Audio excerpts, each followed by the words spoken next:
engathi uyahlanya mfethu, udanga ngokuyelo, uyakulukisa ukugqokisa iy'keti, hhayi, usuyiyekile ngisho into kade uyenza eceleni, usunaye lo mfana lo, hhayi, uyakuphashisa lo mfana, wenze kahle nje wamyeka, ya mnganami.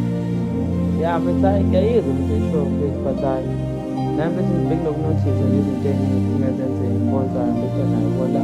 But mina mfethu since ngiwumuntu ongakwazi ukukhuluma ngiyayithulela mfethu ngimbuke mfethu. Kufanele le ngoma lethi uwuphoquzwa mfethu, bekumele ngibe khona kuleya ngoma.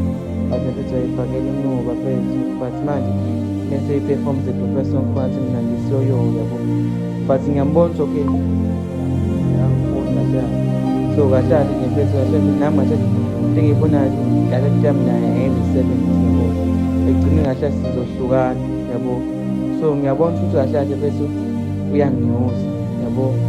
So kahle kahle mina mfethu ngiyithulela kahle kahle, namanje ngisathule ngizama ukubuza kahle inhloso yakhe yini yabo. But mfethu hhayi uyise ukubona mfethu, ukubona ukuhamba ngendlela mfethu.